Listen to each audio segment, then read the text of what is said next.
So hello friends, welcome to learn and get YouTube channel. So आज की video में friends हम बात करने वाले हैं आइडियलिस्ट अप्रोच के बारे में। मींस आइडियलिज्म इन इंटरनेशनल रिलेशन। इसके बारे में बात करेंगे। आईआर का ही ये टॉपिक है यहाँ पर। जब हम बात करते हैं इंटरनेशनल रिलेशन के बारे में तो ये टॉपिक वहीं से निकल कर आता है। दो अप्रोच मशहूर है यहाँ पे, फेमस है जब हम बात करते हैं इंटरनेशनल रिलेशन के बारे में।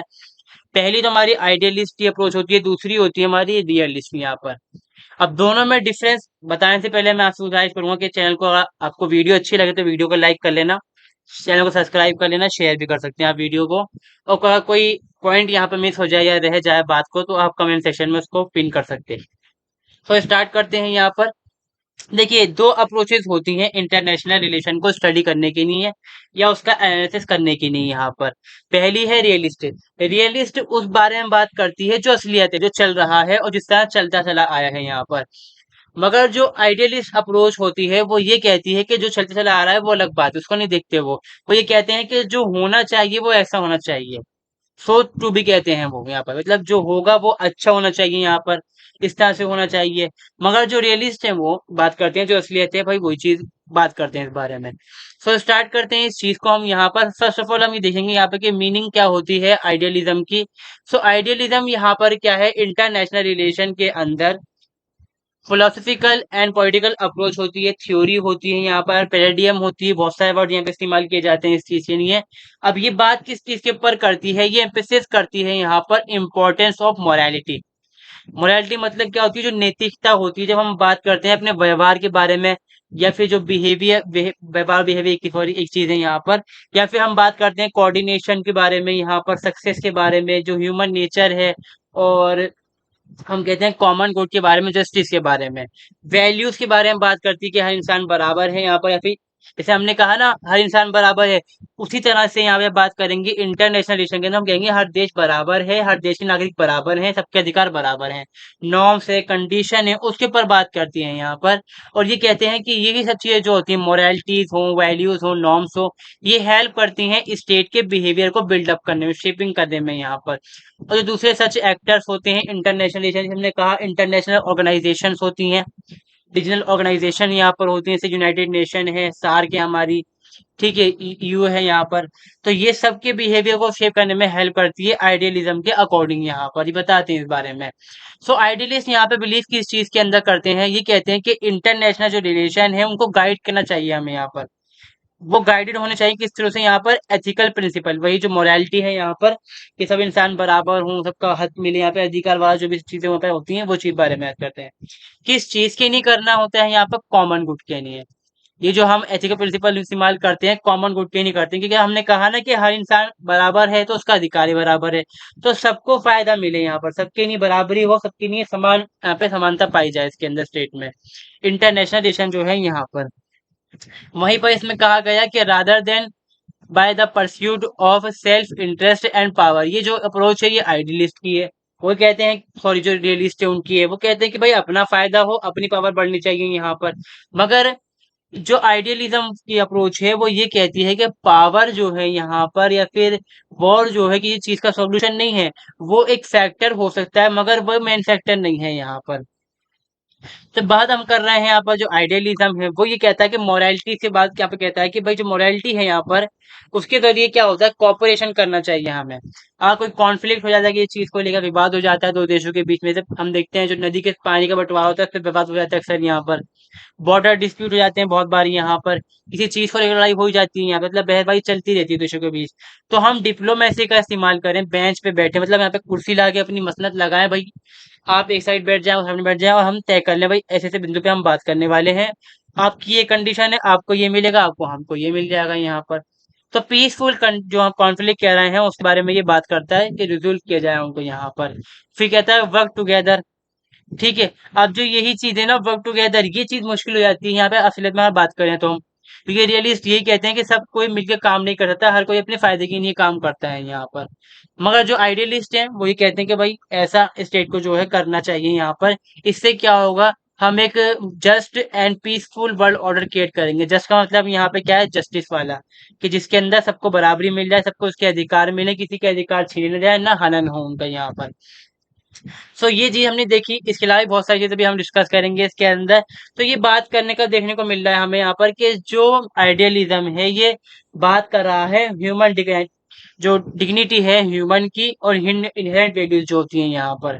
ठीक है, इससे क्या है, ये कहते हैं कि पहले हम जो है ह्यूमन का क्या करेंगे यहाँ पर, ट्रांसफॉर्मेशन करेंगे, प्रोग्रेस करेंगे उसकी हम, जो उसके राइट्स हैं उसको वो देंगे यहाँ पर। जो हंगर है यहाँ पर, कॉन्फ्लिक्ट देशों के अंदर पाए जाते हैं, अंदरूनी कोऑपरेटिव यहाँ पे दिक्कतें हैं, उनको दूर करते चलेंगे और एक देश दूसरे देश की इस चीज के अंदर हेल्प करेगा यहाँ पर, पावर के पीछे नहीं भागेगा। मगर ये जो है कि भाई असलियत में तो मुमकिन यहाँ पे होता नहीं, ज्यादा सारी चीजें।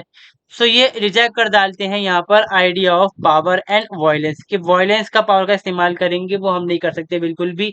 इससे क्या होगा, जस्ट एंड पीसफुल जो वर्ल्ड ऑर्डर है वो नहीं क्रिएट हो पाएगा यहाँ पर। इसके लिए हम क्या करना चाहिए, हमें डायलॉग मतलब नेगोशिएशन यहाँ पे होनी चाहिए, कंप्रोमाइज करना चाहिए, हमें ट्रीटीज हो जानी चाहिए यहाँ पर। तो ये आइडियलिस्ट इस चीज के बारे में एम्फेसिस करते हैं, इस चीज के ऊपर। ठीक है, अब अगर हम बात करें कि जो आइडियलिस्ट अप्रोच है, इसका मैं भी सेपरेट टॉपिक लेकर आऊंगा जहां बताऊंगा आपको कि इसका ओरिजिन कैसे हुआ। फिलहाल छोटी सी बात देख लेते हैं यहाँ पर कि एनलाइटमेंट पीरियड जब आया था, वहां से हम देखते हैं कि इसका हमें रूट मिलती है देखने को। मगर अगर हम बात करें तो प्लेटो वगैरह हैं, उनके टाइम में देखने को मिलती है ये अप्रोच हमें यहाँ पर। इसमें अगर हम देखें जो एनलाइटमेंट पीरियड के अंदर इमैनुअल कांट थे, जैकिन रूसो थे यहाँ पर, इन्होंने एक विजन डेवलप करा कि दुनिया जो है एक गवर्नमेंट के जरिए से गवर्न की जानी चाहिए यहाँ पर। मतलब वही कि जो इंटरनेशनल जो ऑर्गेनाइजेशन होती हैं उनके बारे में डिस्कस कर रहे थे कि देश दुनिया क्या है, ग्लोबल रीजन बन जाए, ग्लोबल विलेज बन जाए, जहाँ एक ही गवर्नमेंट हो और वो सब उसकी बात सब देश मानते हो। जैसे हमने कहा कि देश के अंदर राज्य होते हैं, प्रोविंस होती हैं अलग अलग, वैसे ही क्या होगा, दुनिया है उसके अंदर अलग अलग नेशंस है और वो सब बात माने किसी इंटरनेशनल जो ऑर्गेनाइजेशन है उसकी। जस्टिस के बारे में उन्होंने बात करी थी, ह्यूमन राइट्स के बारे में बात करी थी। और ह्यूमन राइट पे ही यहाँ पे जो आइडियलिस्ट अप्रोच है वो एम्फेसिस भी करती है कि ह्यूमन राइट्स मिलने जरूरी है इंसान को। तो अगर हम देखें वर्ल्ड वॉर वन के वर्ल्ड जो वर्ल्ड वॉर वन हुआ था उसके बाद ये डोमिनेटिव फोर्स बन जाती है यहाँ पर। और इन्होंने ये चाहा कि भाई बार बार जो वॉर्स हो रहे हैं इसको खत्म करने के लिए हम क्या करते हैं कि कोई एक इंटरनेशनल ऑर्गेनाइजेशन है उसको हम बनाते हैं यहाँ पर। क्या करेंगे, इससे स्टेबिलिटी लेकर आएंगे। जो ये देश कॉन्फ्लिक्ट बार बार कर रहे हैं इनमें क्या होगा, ग्लोबल कोऑपरेटिव ऑर्डर स्टेब्लिश होगा। इसी के चलते यहाँ पर देन यहाँ पर क्या होता है कि 1929 20s के अंदर लीग ऑफ नेशन को स्टैब्लिश किया जाता है, हालांकि वो फेल हो जाता है, वर्ल्ड वॉर सेकंड नहीं रोक पाता। देन यहाँ पर स्टैब्लिश होता है हमारा यूनाइटेड नेशन, चल रहा है इस टाइम में भी 1945 के अंदर। ठीक है, तो ये जो चीज हमने समझी यहाँ पर, जो हमने कहा कि वर्ल्ड गवर्न बाय रीजन, और यहाँ पे हमने कहा कि एक ग्लोबल ऑर्डर मेंटेन होना चाहिए। तो इसके लिए आइडियलिस्ट यहाँ पर क्या कहते हैं कि इनका प्रिंसिपल आइडिया बन जाता है यहाँ पर कि हम बात कर रहे हैं इंटरनेशनल लॉ के बारे में, कि जो लॉज होंगे वो इंटरनेशनल होने चाहिए यहाँ पर। ऐसे लॉज होने चाहिए जो दुनिया के हर देश को मानने पड़े और ऐसे इंस्टीट्यूशन होने चाहिए जो हर देश से अपनी बात को मनवा सकें। अब बात यही आ जाती है कि जो सोवरेन स्टेट है वो इस चीज को मान कैसे लेगा, एक आजाद देश है वो इस बात को कैसे स्वीकार कर सकते हैं। जैसे हमने कहा इंडिया है, अमेरिका चाहता था कि इंडिया परमाणु बम ना बनाए, ठीक है, तो वो चीज हम कैसे मान लेंगे, क्योंकि हमें तो खतरा चाइना से भी है, पाकिस्तान से भी है यहाँ पर। तो जरूरत अपने लिए है। अब ग्लोबल गवर्नमेंट कहती है भैया पीस मेंटेन करो, बम मत बनाओ यहाँ पर ऐसे, ठीक है। तो ये चीज कर पानी मुश्किल हो जाती है, इसीलिए रियलिस्ट जो होते हैं इसको क्रिटिसाइज कर डालते हैं यहाँ पर। आइडियलिस्ट ऑल्सो यहाँ पे हम कहते हैं आर्ग्यू करते हैं international law provide a framework for resolving conflict and promoting cooperation among state. ये कहते हैं कि जो स्टेट हैं उनके बीच कॉन्फ्लिक्ट है उसको खत्म करेगा, कोऑपरेशन को शुरू कर डालेगा। क्या चीज यहाँ पर, इंटरनेशनल लॉ एंड ऑर्गेनाइजेशन या फिर इंस्टीट्यूशन। हालांकि जो हमने देखा कि इंटरनेशनल जो ऑर्गेनाइजेशन है खास तौर पे यूएन, वो इसमें हमेशा ही ज्यादातर फेल ही रहा है। हाँ, जैसे कि हमने कहा कि जो नॉर्थ ईस्ट के देश हैं, ये सेंट्रल एशियन कंट्रीज जो होती हैं यहाँ पर, मिडल ईस्ट इनको बोलते हैं हम, सॉरी, यहाँ पर उसमें इनकी बात चल जाती है कि वो देश थोड़ा सा कॉन्फ्लिक्ट चलते ही रहते हैं वहाँ ज्यादातर लगातार, तो वहां चल जाती है। बाकी जो पावरफुल देश हैं खास तौर पर जो अमेरिका है, रूस है, उसकी बात को बिल्कुल भी नहीं मानते हैं यहाँ पर। वो कहते हैं कि जो आइडियलिस्ट अप्रोच है ये कहती है कि अगर ये चीज को लेकर कॉन्फ्लिक्ट हो जाता है यहाँ पर, तो हमें लड़ना नहीं है यहाँ पर, हमें डिप्लोमेटिक प्रेशर जो है उसका कंडेम करना है, इस्तेमाल करना है, यहाँ पे ये चीज हमारे पास होनी चाहिए। बाकी मैंने अभी आपको बताया था कि इनका इम्पोर्टेंट एस्पेक्ट यहाँ पर ये भी है कि ये बात करते हैं ह्यूमन राइट्स के ऊपर, सोशल जस्टिस के ऊपर।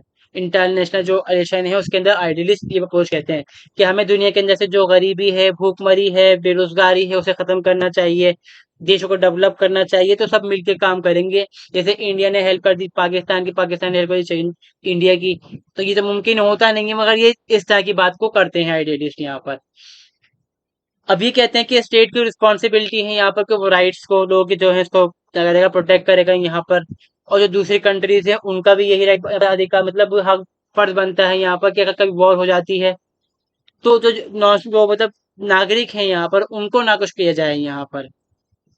सो ये चीज यहाँ पर इसमें शामिल हो जाती है। जैसे हमने देखा कि डेमोक्रेसी इसके अंदर आएगा, जब हमने बात करी जो कॉपरेशन हो जाए, मतलब डेमोक्रेसी पर चाहिए चाहिए, फ्रीडम ऑफ स्पीच है, ठीक है। और जो दूसरी लिबरल वैल्यूज यहाँ पर होती हैं, उसी के ऊपर ये एम्फेसिस करता है यहाँ पर आइडियलिस्ट अप्रोच, ठीक है।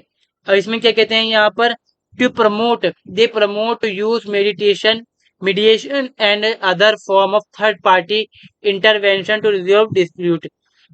अगर दो देशों के बीच या दो से दो जो मतलब देशों के बीच अगर डिस्प्यूट हो जाता है, तो कोई थर्ड पार्टी वहां पर आके उनके बीच यहाँ पर जो यहाँ पे कॉन्फ्लिक्ट है उसको खत्म कर डालें यहाँ पर।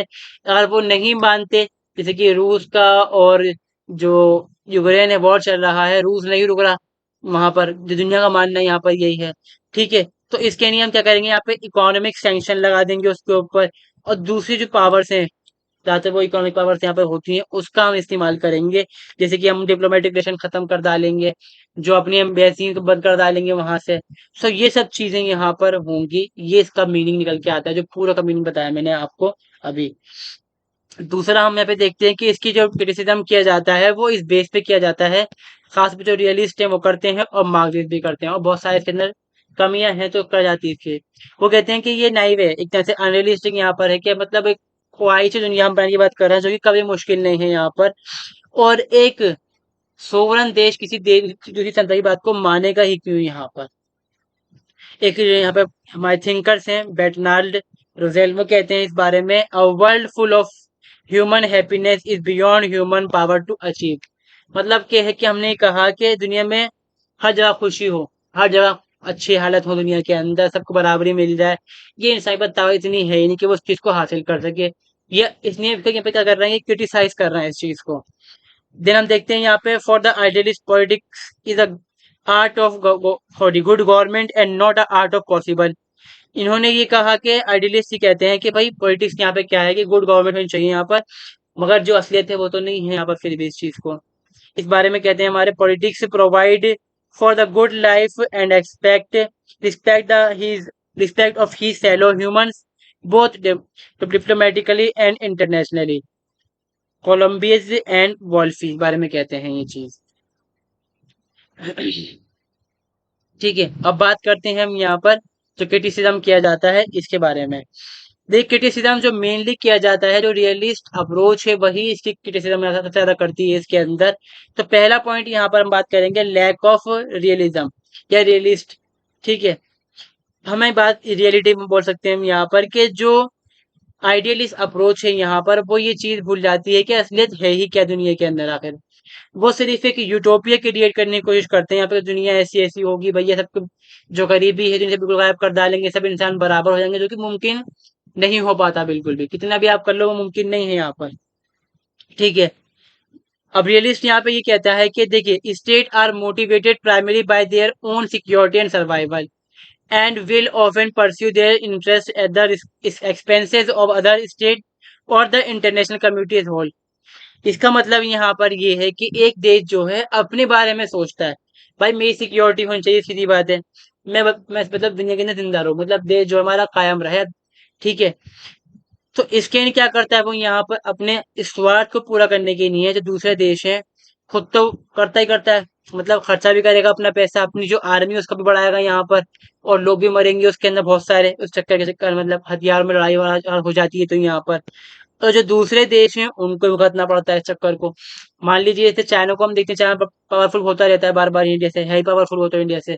तो हम यहाँ पर ये देखते हैं कि हमारी दिक्कत है इस चीज के अंदर, और हमारे देश की आर्मी, तो चाइना ने अपने हथियार बनाए, तो हथियार बनाएगा तो अपने देश के संसाधन है उसको इस्तेमाल करेगा, और जो मजदूर है उनसे काम करवाएगा ज़्यादा से ज़्यादा। यहाँ पर जो इंजीनियर वो काम करेंगे, मतलब बहुत ज़्यादा काम करना पड़ेगा। फिर जो रिसोर्सेज हैं वो दूसरे देश से लेगा, उनको एक्सप्लोइटेशन करेगा वहां पर वो। अब जो यहाँ पर हम इंडियन से कमजोर हो जाते हैं, यहाँ पे जो पास के देश कमजोर हो जाते हैं उनसे, तो हमें वो क्या करेगा, यहाँ पे परेशान कर देगा इस चीज के लिए, तो फिर हम परेशान हो जाएंगे। कभी हमला कर दिया तो फिर दिक्कत यहाँ पर हमारे साथ भी यहाँ पर। सो आइडियलिस्ट अब एक ये चीज बताता है, जो रियलिज्म है ये आ गया पॉइंट यहाँ पे। आइडियलिस्ट क्या कहते हैं इस बारे में? Idealists ignore this reality and instead focus on ethical principles and values that are often not shared by all states. देखिए इन्होंने कहा एथिकल प्रिंसिपल, नैतिक जो सिद्धांत है उसका इस्तेमाल करना चाहिए कि भाई ये बराबरी हो जाए, कॉमन गुड के सब काम है। चलो भाई सब भूल जाओ, हत्या वगैरह क्या चीज होती है यहाँ पर, तुम भी बराबर हम भी इंसान, भाई भाई सब है, काम करते हैं। अब भाई क्या करेगा, छुरा ही घोप देता है पीछे से आकर यहाँ पर, क्या चाइना कर भी चुका है एक बार। तो ये वैल्यूज वगैरह जो है हर देश शेयर नहीं कर पाता और ना ये हो पाता है यहाँ पर। Sorry. As realist, international politics is struggle for power among nations as justified as nature that attempts of our action nation to use national power to secure the goal of its national interest. Realist ये कहते हैं कि जो international relation है या politics है, ये सिर्फ एक चीज है यहाँ पर। क्या है ये? कि दो देशों के बीच या दूसरे देश में यहाँ पे क्या है, स्ट्रगल है पावर के लिए, नथिंग, इसके अलावा कुछ भी नहीं है यहाँ पर। इसके लिए क्या करते हैं कि इसको जस्टिफाई करते हैं कि भाई हर देश को अपनी जरूरत होती है सिक्योरिटी के लिए, अपने नेशनल इंटरेस्ट के लिए, हिफाजत के लिए, सर्वाइवल के लिए, तो वो पावर को गेन करता है यहाँ पर। According to list, war is a generally use tool for maximise government benefit. यहाँ पे जो आइडियलिस्ट हैं इस बारे में ये भी कहते हैं कि ये जो सिस्टम है ये सिर्फ यहाँ पर जो है, जो वॉर है सिर्फ जो गवर्नमेंट को फायदा इससे होता है, जनता को फायदा इससे नहीं हो पाता। अब जो यहाँ पे लिस्ट आते हैं वो फिर यहाँ पे फिर क्या डालते हैं कि जो ये आइडियलिस्ट कह रहे हैं यहाँ पर, ये कॉमन गुड कर लेंगे हम, ये कर लेंगे वो कर लेंगे, ये सिर्फ क्या है यहाँ पर, यूटोपिया है और कुछ भी नहीं है इसके अंदर ये। एक मिनट।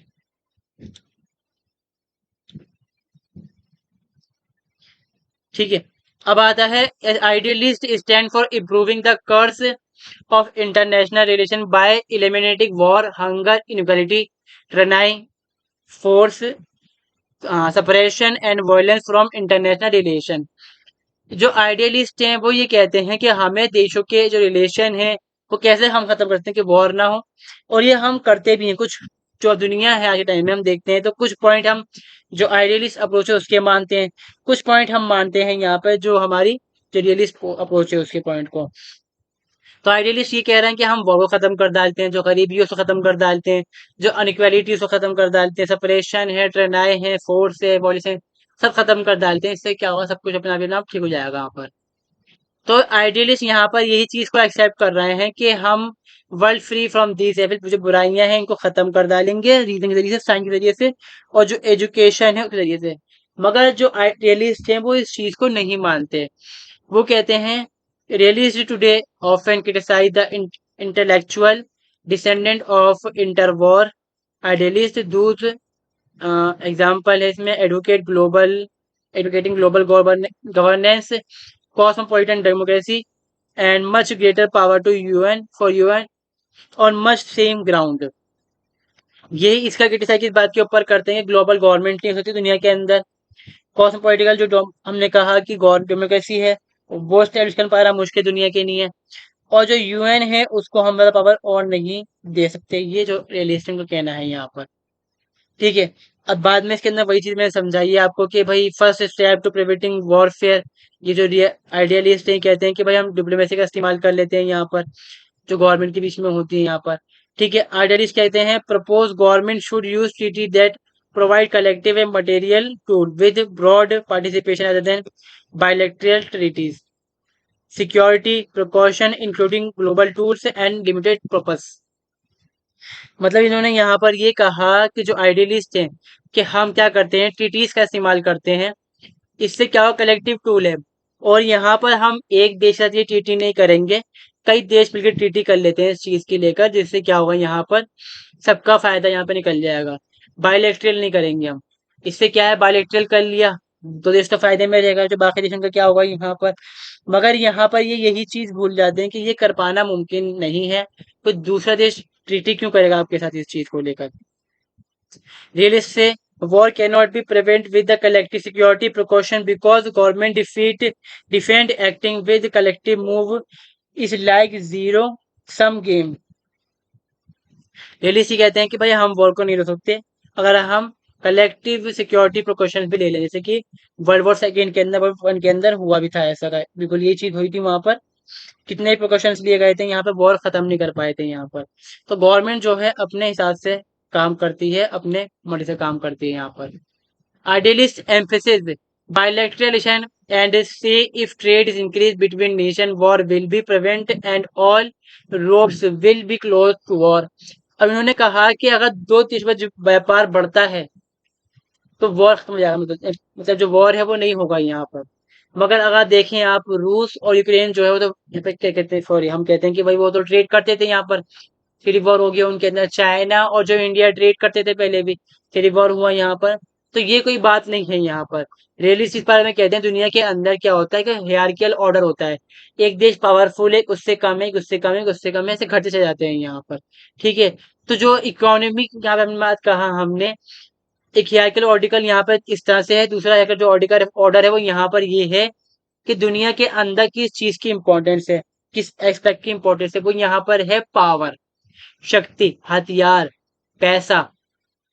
तो इसमें उन्होंने ये कहा कि जो पावर है वो जरूरी है, पैसा है मतलब जो इकोनॉमी है, ट्रेड है, उसके अंदर कहीं पर आता होगा मगर टॉप पे वो नहीं आता इस चीज को। तो हम इसके बारे में नहीं कह सकते कि अगर ऐसा होगा तो हो जाएगा कि मतलब दिक्कत, मतलब खत्म हो जाएगी प्रॉब्लम यहाँ पर।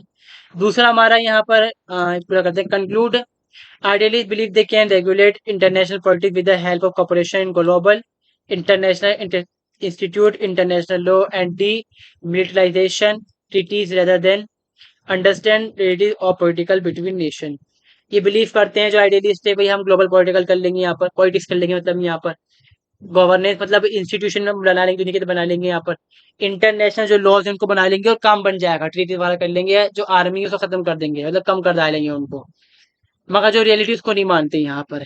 मगर रियलिस्ट कहते हैं कि जो भी कुछ है भाई वो पावर ही है दुनिया के अंदर, शुरुआत से चली आ रही है पावर और आज भी पावर चलती रहेगी यहाँ। अब दूसरा हम देखते हैं पॉइंट यहाँ पर है अनरियलिस्टिक एक्सपेक्टेशन। यहाँ पर क्या है, idealist often have high expectation for international institution and their ability to promote cooperation and peace. Idealist जो होते हैं यहाँ पर, वो जो इंटरनेशनल इंस्टीट्यूशन हो या लॉज को कह लेते हैं, यहाँ पर दोनों चीजें शामिल रहती है इसके अंदर। वो ये मानते हैं कि इतने ताकतवर ये हो सकते हैं कि कॉपरेशन करवा देंगे दुनिया के अंदर, पीस मेंटेन करवा देंगे, मगर असलियत में तो ऐसा होता ही नहीं है यहाँ पर। और हम देखें कि ये कुछ ही हद तक ये काम कर पाते हैं, इफेक्टिवनेस बहुत कम इनकी होती है। ठीक है। अगर हम देखें अभी यूएन तो आज भी है, फिर रूस का और जो यूक्रेन है उसका वॉर हो क्यों रहा है यहाँ पे, वो क्यों नहीं कर पा रहा है? क्योंकि जो यूएन है उसकी पावर इतनी ज्यादा है ही नहीं कि वो इस चीज को कर सके यहाँ पर। वो अरेस्ट के वारंट निकाल देगा, मौत के फरमान निकाल देगा, कुछ भी कर देगा, मगर वो असलियत में उस चीज को इम्प्लीमेंट नहीं कर सकता है यहाँ पर। Idealists also underestimate the difficulty of achieving consensus among nations with different interests and values। Idealist भी भूल जाते हैं कि भाई हर देश का अपना अपना हिसाब है, हर देश की अपनी अपनी राजनीति है, तो उसका अपना अपना फायदा है, और अलग अलग देश का अलग अलग यहाँ पे इंटरेस्ट है, तो वो लोग सब साथ में काम कैसे कर सकते हैं किसी चीज के ऊपर। आता है नेग्लेक्ट ऑफ नेशनल इंटरेस्ट, कि जो आइडियलिस्ट हैं वो ये भूल जाते हैं कि देश का अपना सर्वाइवल जरूरी है, सिक्योरिटी जरूरी है। वो कहते हैं भाई दुनिया के अंदर जो भी हो चाहिए यूनिवर्सल होना चाहिए, सबके नहीं होना चाहिए, हमारे खुद की नहीं ना हो, सबके नहीं हो यहाँ पर। सो अब बात आती है यहाँ पे lack of empirical evidence. Some critics argue that idealist lack empirical evidence और सपोर्ट दिस इट्स क्लेम। मतलब यहाँ पर ये कह रहे हैं कि जो बात ये कहते हैं कोई सबूत नहीं है कि वाकई दुनिया के अंदर ऐसा हो सकता है या हुआ हो कहीं पर, कोई प्रूफ इनके पास ऐसा नहीं है। आइडियलिस्ट जो होते हैं यहाँ पर डाटा है, एविडेंस है, उसको नहीं दिखा पाते, वो सिर्फ प्रिंसिपल और थ्योरी जो है उसको करते हैं यहाँ पर। अब बात करते हैं point number 5, criticism number 5, Marxist. Marxist कहते हैं कि भाई जो इंटरनेशनल रिलेशन में जो कॉन्फ्लिक्ट होता है वो क्लास कॉन्फ्लिक्ट के जैसे यहाँ पर होता है। अगर देश के अंदर दुनिया के अंदर क्लास कॉन्फ्लिक्ट एग्जिस्ट करता है तो ऐसा होगा यहाँ पर। Basic factor such as separation of rich and poor and nation do not fit to idealist idea and they think their thesis is more determinated determinated in the shaping relation. ये कहते हैं कि जो अमेरिका की खाई है वो effect करती है देश के इंटरेस्ट को, देश के जो काम करने के तरीके होते हैं उसको, जिसको आइडियलिस्ट जो होते हैं वो भुला डालते हैं यहाँ पर। ये कहते हैं कि जो वर्ल्ड वॉर 1 हुआ था, क्यों हुआ था यहाँ पर, वही कहते हैं कि भाई कोई लैक ऑफ इंस्टीट्यूशन नहीं था, मतलब कोई गवर्नमेंट नहीं थी, ग्लोबल गवर्नमेंट नहीं थी, उसकी वजह से नहीं हुआ था यहाँ पर। ये हुआ था देशों के अंदर जो कॉन्ट्रडिक्शन था कैपिटलिस्ट का। वो जो गरीब थे उनको दबा रहे थे यहाँ पर, जो अमीर थे वो मजे में थे यहाँ पर। अब यहाँ पर क्या हुआ कि जो कैपिटलिस्ट थे उन्होंने स्ट्रगल करना शुरू करा, किसके लिए, कि जो दूसरे देश है उनसे कुछ फायदा निकाला जाए, उनको हरा के जमीन पर कब्जा कर ले, उनके मटेरियल चुरा ले, उनके जो लोग हैं उसको हथियार ले यहाँ पर। तो इस वजह से यहाँ पर वर्ल्ड जो होता है यहाँ पर हुआ था, ये इनका मानना है यहाँ पर। बाकी जो क्रिटिक्स यहाँ पर कहते हैं वो ये कहते हैं कि भाई जो लीग ऑफ नेशन है फेल हो गया, यूनाइटेड नेशन जो है ये काफी सही से, कभी किसी मैंने देखा ही नहीं कभी काम सही से कर पाता हो, तो वो चीज के बारे में भी ये कहते हैं। अगला हमारा यहाँ पर है मेन फीचर ऑफ आइडियलिज्म। इसमें क्या आता है, पहला है human nature is essentially good and capable for of good deed in international relation. ये कहते हैं कि जो इंसान है वो अच्छा होता है और वो अच्छे से ही यहाँ पर काम कर सकता है, डीड्स अच्छे काम कर सकता है इंटरनेशनल रिलेशन के अंदर। Human welfare and advancement of civilisation are concern of all. हमने कहा कि जो ह्यूमन वेलफेयर, जो तरक्की है इंसान की, एडवांसमेंट सिविलाइजेशन का यहाँ पर बहुत जरूरी चीज है यहाँ पर, सबके लिए होना चाहिए यहाँ पर। Bad human behaviour is product of bad environment and bad institution. इन्होंने कहा कि अगर इंसान में गुस्सा है या कोई उसका बिहेवियर अच्छा नहीं है तो वो यहाँ पर इस वजह से है कि जो इंस्टीट्यूशन है वहां पर वो सही से काम नहीं करते, एनवायरमेंट जो है वो सही से नहीं है यहाँ पर। By reforming the environment bad human behaviour can be eliminate. अगर जो इंस्टीट्यूशन मतलब जो गवर्नमेंट है उसको हम ठीक कर डालते हैं यहाँ पर, जो बिहेवियर कर डालते हैं, तो जो इंसान का बिहेवियर है वो ऑटोमेटिकली चेंज हो जाएगा यहाँ पर। War represent the worst feature of relation.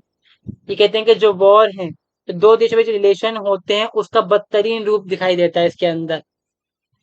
Bye reforming international relation war can be and should be eliminate. अगर हम कुछ चेंजेस कर डालते हैं इंटरनेशनल रिलेशन के अंदर तो वॉर को भी हम खत्म कर सकते हैं, काफी हद तक को भी जाता है यहाँ पर। International committee should work on eliminating such global instruction features and practices which lead to war. हम ये कह रहे हैं कि जो इंटरनेशनल कम्युनिटीज है, वही जो इंटरनेशनल इंस्टीट्यूशन वगैरह जो है यहाँ पर बने हुए हैं, चाहे वो छोटे बड़े कोई से भी हों, तो वो क्या कर सकते हैं यहाँ पे, एलिमिनेट कर सकते हैं बुरी चीजों के जो प्रभाव को डालती हैं चीजें यहाँ पर। International institution committed to preserve international peace, international law and order should be develop by securing peace, prosperity and development. तो ये कह रहे हैं कि जो इंटरनेशनल कम्युनिटीज हैं, इंस्टीट्यूशन है, उनको इस बात पे ध्यान देना चाहिए कि हम इंटरनेशनल पीस को बचा के रखेंगे यहाँ पर, जो लॉस हैं चीजें हैं उसको डेवलप करेंगे हम इस तरह से, ठीक है। अब बात करते हैं कुछ आइडियलिस्ट जो अप्रोचेस के, जो हमारे थिंकर्स हैं महात्मा गांधी जी इसके अंदर है, Bertrand Bertrand Russell, Woodrow Wilson, Andrews Huxleys, William Ladd, Richard Goleb and Margaret Mead, sorry, ठीक है, अदर भी इसके अलावा। अब बात करते हैं हम यहाँ पर जो ओरिजिन है इसका, इस बारे में। देखिए जो आइडियलिस्ट अप्रोच है उसको तो हम अपने एशियन टाइम के अंदर देख सकते हैं, जब प्लेटो थे यहाँ पर, प्लेटो जब यहाँ पर हुए, ठीक है, तो उन्होंने क्या कहा था भाई, जो हम देखते हैं ग्रीस से वहां पर एक सिस्टम बनाया गया था कि लोगों को चुन के भेज देंगे, हम वो राज करेंगे, वहीं पर जो रिलेशन वाज बनाएंगे जिसके बीच वही लोग काम करेंगे, हम बड़ी बड़ी कॉन्फेडरेशन बनाएंगे, फेडरेशन बनाएंगे, तो वो चीज बड़ी बाकायदा हुई भी थी उस टाइम ऐसा। तो वहां से हम इसका जो है कोड देख सकते हैं। मगर अगर हम बात करें मॉडर्न टाइम के अंदर, तो हम 19th सेंचुरी के अंदर इसका, यूरोप के अंदर इसका बेस पाते हैं यहाँ पर। इसमें क्या था यहाँ पर कि यूरोपियन सिस्टम चल रहा था बैलेंस ऑफ पावर के ऊपर, मतलब हर देश पर समान ताकत होगी, समान हथियार होंगे, समान आर्थिक ताकत उसकी यहाँ पर रहेगी। इससे यहाँ पर क्या रहा, स्टेट को रहा, मतलब यथास्थिति बरकरार रही। मगर कुछ लोग यहाँ पर रहेगा डरपोक, जिनको खतरा हो गया है यहाँ पर, उनको लगा कि हमारे लिए ये खतरा हो सकता है कि हम हथियार कमजोर रहें, कि 5-6 देश मिलके हम पे हथियार हमला न कर दें, तो हम बढ़ाते हैं उन 4-5 5-6 देशों की ताकत अपने बराबर में। और यहाँ पर क्या हुआ, हथियारों की होड़ शुरू हुई, मेटेलाइजेशन हुआ, होते होते क्या हो गया भाई, वर्ल्ड वॉर 1 शुरू हो गया। मतलब एक देश पावरफुल हो गया, 2-3 देश कमजोर पड़ गए, इन्होंने अपने हथियार बनाए, तो वहां पे जो बैलेंस ऑफ पावर था वो खराब हो गया बिल्कुल। फिर वर्ल्ड वॉर 1 यहाँ पे हो जाता है। दूसरी चीज हमने देखी कि भाई यहाँ पे क्या है, industrialisation of Germany and leaving the UK और France was another problem for that problem. UK France ने जो लीग ऑफ नेशंस को छोड़ दिया, जर्मनी के अंदर हथियार बनने लग गया, बड़ी फैक्ट्री लग गई, मतलब जर्मनी जो है वो आगे निकलने लग गया। फिर ब्रिटेन ने और फ्रांस ने उसकी होड़ शुरू कर डाली, और फिर वैसे यहाँ पे वॉर वगैरह यहाँ पर हो गए। ठीक है, कुछ पॉइंट है, हमने यहाँ पे कहा कि वर्ल्ड वॉर 1 हमारी टर्निंग पॉइंट क्यों बन जाता है यहाँ पर, because it was collective first big war which entailed human to extreme hazard and made financial emotional damage. दुनिया का सबसे बड़ा पहला वर्ल्ड वॉर था जिसने दुनिया के अंदर बहुत इफेक्ट डाला, बहुत दुनिया के अंदर लोग इसके अंदर मरे यहाँ पर, इंसानों को फाइनेंशियल नुकसान भी हुआ और जो इमोशनल नुकसान है वो भी यहाँ पर हुआ। ठीक है, बहुत बड़े बड़े एम्पायर गिर गए यहाँ पर, नई गवर्नमेंट्स इस्टेब्लिश हुई। अब जो ये नई गवर्नमेंट्स इस्टेब्लिश हुई यहाँ पर, इन्होंने ही फिर अपनी जो दादागिरी है वो करनी शुरू कर दी, फिर यहाँ पे सेकंड वर्ल्ड वॉर हो गया इस चक्कर में। After world war 1 second Europe power establish league of nation to prevent peace in European countries. European nation ने अगर यहाँ पर लीग ऑफ नेशन ने उसको इस्टेब्लिश कर डाला यहाँ पर, मगर वही फिर हो जाता है यहाँ पर, बहुत सारी मोनार्कीज हैं वो गिर जाती हैं यहाँ पे, डेमोक्रेटिक गवर्नमेंट जो होती है वो करती आ जाती है यहाँ पर, और बहुत सारी ट्रीटीज यहाँ पर होती हैं। उसमें एक ट्रीटी होती है, ट्रीटी ऑफ वर्साई, जिसमें जर्मनी का कुछ हिस्सा उनसे छीन लिया जाता है और उनके ऊपर टैक्स लगाया जाता है यहाँ पर, जर्मनी परेशान हो जाता है। फिर हिटलर का रूल आता है, फिर वो कहता है बदला लूंगा मैं यहाँ से अब, ठीक है, रिवील अपना अपना बदला लूंगा यहाँ पर, एवेंज लूंगा अपना यहाँ पर। फिर सेकंड वर्ल्ड वॉर छिड़ जाता है यहाँ पर। ठीक है, ये बन जाता है रीजन वर्ल्ड वॉर 2 का। For this reason idealist intellectual offered idea like organisation free from the government in international relation. तो आइडियलिस्ट यहाँ पे ये कहते हैं कि भाई जो इंटरनेशनल रिलेशन है उसके अंदर जो इंटर गवर्नमेंट ऑर्गेनाइजेशन जो होती हैं उनका इंटरेक्शन नहीं होना चाहिए, मतलब दखलंदाजी नहीं होनी चाहिए यहाँ पर। They start to think about what should be done for prevention of warfare.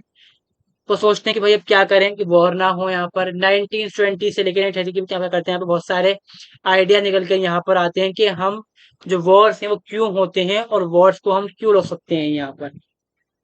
फिर आखिर में वो यहीं पे ये चीज होता है कि हम बनाते हैं इंटरनेशनल रिलेशन इंस्टीट्यूशन जो पावरफुल हो यहाँ पे, जो वॉर को रोक सके, और उसको पावर देते हैं बहुत सारी, और बाकायदा फिर यूनाइटेड नेशन जो है वो 1945 के अंदर स्टैब्लिश होता है, जो आज तक बाकी यहाँ पर है। ठीक है, जॉन लोग, जेनडी Bentham, J J Rousseau, Immanuel Kant यहाँ पर इसके बता चुका हूँ मैं आपको पहले से यहाँ पर है। ठीक है, विड्रो विल्सन यहाँ पे यूनाइटेड नेशन अमेरिका के जो थिंकर प्रेसिडेंट भी थे, थिंकर भी थे यूएस के वो, तो उन्होंने अपनी एक स्पीच स्पीच दी थी, इसमें उन्होंने 14 जो पॉइंट्स है उसका रखा गया था, 14 प्रिंसिपल ऑफ विड्रो विल्सन भी कहा जाता है उसके अंदर।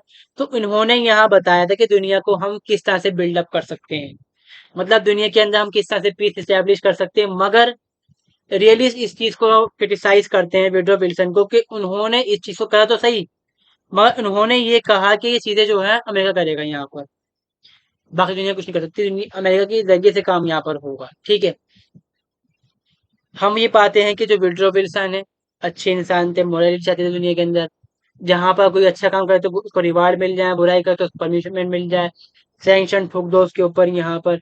मगर बात सारी यहाँ पर ये है कि दो तरह से मैंने ये लिख दिया है, कोई सा एक पढ़ लेना आप इसको। ठीक है, यहाँ पर दिक्कत यहाँ पर ये थी कि विड्रो विल्सन ने ये कहा कि ये सब कुछ होगा, मगर जो अमेरिका है ना उसके थ्रू होगा यहाँ पर ये सब चीजें।